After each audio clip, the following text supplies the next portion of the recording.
so complicated when it hurts.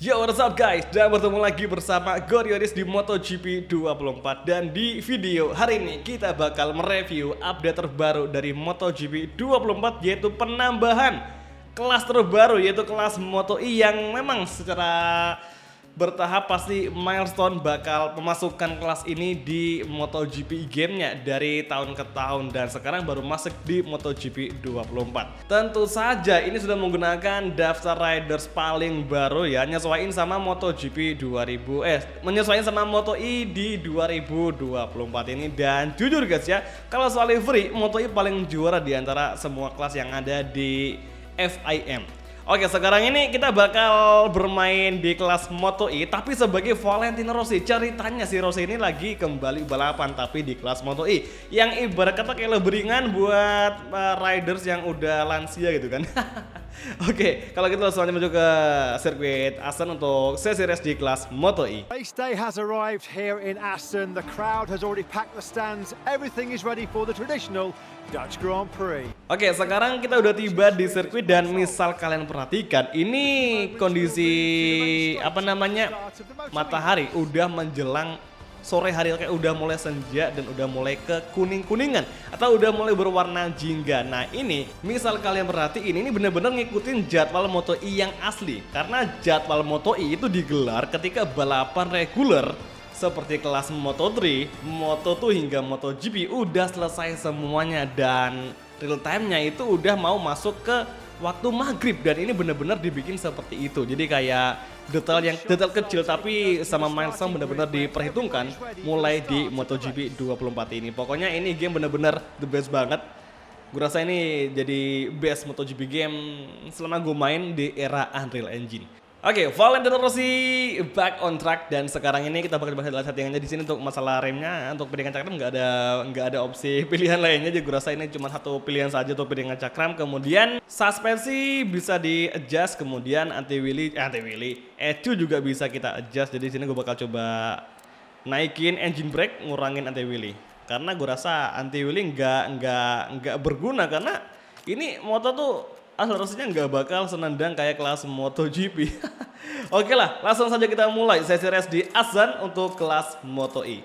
Pokoknya update kelas Moto E emang masuknya ya di pertengahan tahun. Pokoknya semenjak gamenya rilis itu pasti sekitar 1-2 bulan pasti bakal dikasih masuk untuk kelas Moto E di MotoGP game. Nah kan seperti biasa mode silent cuy, sembari nunggu lampu merah padam. Oke kan, langsung aja kita gas menuju turn 1. Oke, ini ada traffic yang tiba-tiba ngadat. Gue rasa ini bug. Fix ini bug sih, karena nggak mungkin kalau AI-nya normal, nggak mungkin mereka bakal tiba-tiba berhenti di pertengahan jalan cuy. Nah, ini kita udah naikin DCS ke angka 4, tapi gue rasa untuk sliding itu masih bisa kita rasakan. Gue rasa ini perlu kita adjust lagi nanti misalkan kita udah sampai di waktu yang senggang untuk mengganti TGS. Oke, keluar turn kelima kita bakal execute kembali, dan oke, anti wheelie 1 nggak ada ngaruhnya. Jadi bener-bener ini motor nggak ada tendangan sama sekali. Dan gini, hati-hati. Oke, Hector Garzo entry kembali turn ke 7. Kita overtaking Hector Garzo dari inside line, bisakah? Dan masih belum bisa. Oke. Nice. Kita entry kembali bersama Valentino Rossi, dan astaga, ini breakingnya gue lupa. Kalau balapan di kelas Moto E itu breaking point harus lebih jauh daripada di kelas MotoGP. Jadi kayak bener-bener engine brake nggak terlalu kepake cuy. Ya pokoknya persis seperti kita pakai motor matic di masuk tikungan cuy. Jadi butuh breaking pointnya agak jauh kan. Oke, turn ke-14, dan sekarang di last sector kita masih di posisi 8 bersama Valentino Rossi, dan kini menuju last chicane, turn ke-20 guys. Come on. Oke, entry. Oke, nice. Kembali bertarung. Lap kedua kita masuki, dan kita ambil inside line dari Hector Garzo. Kita blocking Hector Garzo. Oke, nampaknya Garzo masih melawan, dan kini Valentino Rossi kembali melawan lagi. Oke, sekarang udah di pole ke-7 nih, dan sekarang kita bakal fokus untuk menyusul ke Matteo Ferrari. Yang mana Matteo Ferrari merupakan wakil dari tim Gresini Moto E. Oke, kembali Matteo datang lagi. Oke. Hector Garzo nyaris saja mengovertaking Rossi, dan sekarang kita mencoba untuk side by side. Oke, nice sekali. Entry Gunner, dan kita diberi peringatan gara-gara kontak dengan Matteo Ferrari. Oke, Lukas Lovic di depan kita, dan kini di entry corner ter-8. Ngomong-ngomong soal kelas Moto E dan juga Asen, jadi ini merupakan race week ya guys ya untuk kelas MotoGP. Maksudnya untuk event balap MotoGP dan juga yang lainnya, karena udah lama nih kita nungguin jadwal MotoGP selama 3 minggu. Harusnya sih di minggu-minggu kemarin itu ada balapan di sirkuit Sokol. Hanya saja kan Sokol ini diganti gara-gara kemarin sempat ada kebanjiran, makanya diganti, dan akhirnya jadwal yang harusnya digelar untuk Sokol itu ditiadakan. Akhirnya ya kita libur 3 minggu, tidak ada tontonan GP sama sekali kan. Monotonnya kayak masih kurang pas aja di hati. Dan sekarang di entry corner last weekend Lukas Lovic kita overtaking, nice. Oke, nice. Dan sekarang ada Jordi Torres yang di posisi keempat. Lap ketiga kita masuki, dan kembali entry corner. Saat lagi kita akan bisa menembus 4 besar. Come on guys. Kita fokus Q fighting. Turn 3, oke. Oke, kembali kita ambil inside line dari Jordi Torres, tapi masih belum bisa. Oke, entry kembali. Kemudian Esikono kembali, dan ini kalau ngomongin soal Moto E, gue rasa untuk Ducati V21L itu harusnya ada lawan cuy. Misalkan nih, dimasukin lagi pabrikan Energesia supaya ya nggak monoton cuma Ducati semuanya, ada persaingan lah ya. Jadi kayak lebih seru aja. Aduh, kita kena investigasi gara-gara collision sama si Jordi Torres. Dan oke, nice, nggak ada info. Mungkin sih kita bakal kena peringatan, tapi belum dikasih info aja nih. Oke, entry kembali kan, langsung kena peringatan gara-gara kontak dengan Jordi Torres. Jadi gue rasa misalkan ada 2 pabrikan dari supplier Moto E, gue rasa itu bakal lebih bagus sih, supaya lebih seru aja persaingan di tracknya. Lebih bervariatif. Layaknya di kelas Moto tuh ada Kalex juga ada speed up. Oke, entry kemudian menuju last weekend. Top 3 akan segera kita fokuskan, dan gini 1, 2, 3. Ini nomor 1 kayaknya teammate kita nih. Gue masih belum paham ini nomor 1, 2, 3 ini siapa aja, karena gue rasa mereka bertiga termasuk pembalap baru nih yang bisa fight di barisan depan.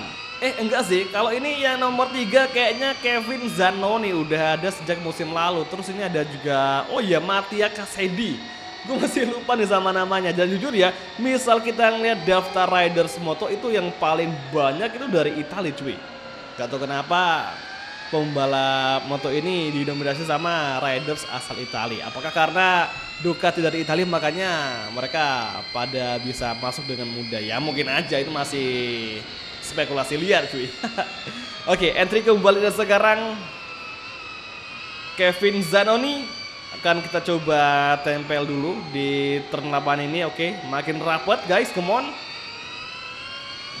Kemudian tikungan ke-9, entry kembali. Ini so far dengan kompon soft depan belakang, ban kita nggak terkuras sama sekali, awet banget. Saking traksinya itu nggak gede cuy. Oke, exit turn 11 masih menempel Zanoni, dan sekarang kita overtaking. Nice sekali. Oke, masih side by side. Belum bisa nih. Rossi masih belum bisa untuk mengambil celah dari Kevin Zanoni. Nyaris saja kita nabrak. Langsung kita mencoba light braking, dan Zanoni menempel, mendefend dari inside line. Oke, exit corner guys. Turn 16 dan menuju lap ke-5 atau lap terakhir di Moto E Dutch Grand Prix. Turn 1, Menempel lagi Zanoni dan kita cukup late braking hingga akhirnya kita agak melebar tapi tidak masalah. Come on, masih bisa nih. Masih ada satu lap lagi yang bisa kita maksimalkan. Dan Rossi menjadi fastest lap di lap sebelumnya. Oke. Turn 4, turn 5. Entry kembali. Oke, hati-hati guys. Kita ambil inside dari Zanoni dan kini di exit corner. Nice sekali akhirnya. Valentino Rossi berhasil mengovertaking Kevin Zanoni di tikungan kelima tadi. Dan saat ini Mattia Cassady di depan kita. Apakah lap terakhir akan menjadi pembuktian bagi Valentino Rossi bahwa umur bukan batasan, bukan masalah. Usia bukan masalah. Oke, nempel nih. Kedua saja kita bisa atau mengovertaking Mattia Cassady. Yang penting kita nggak ngebikin kesalahan cuy. Oke, entry corner, hati-hati. Astaga, kita agak melebar. Kemudian kembali ke racing line dan kita agak nyentuh bagian track limit tapi nggak ada investigasi jadi masih aman. Dan sekarang oke, turn 11 guys, come on. Satu sektor lagi. Gue rasa kita ada momentum di last sektor nih guys ya, di tikungan chicane. Kita bakal coba nanti ngambil sebelah kanan. Oke, inilah dia detik-detik, momen-momen menjelang last corner. Kita overtaking. Nice. Dari inside line dan yes. Oh, wow. Finally. Last chicane. Last sektor dan kini Valentino Rossi meraih kemenangan di Moto2 Assen. Gila.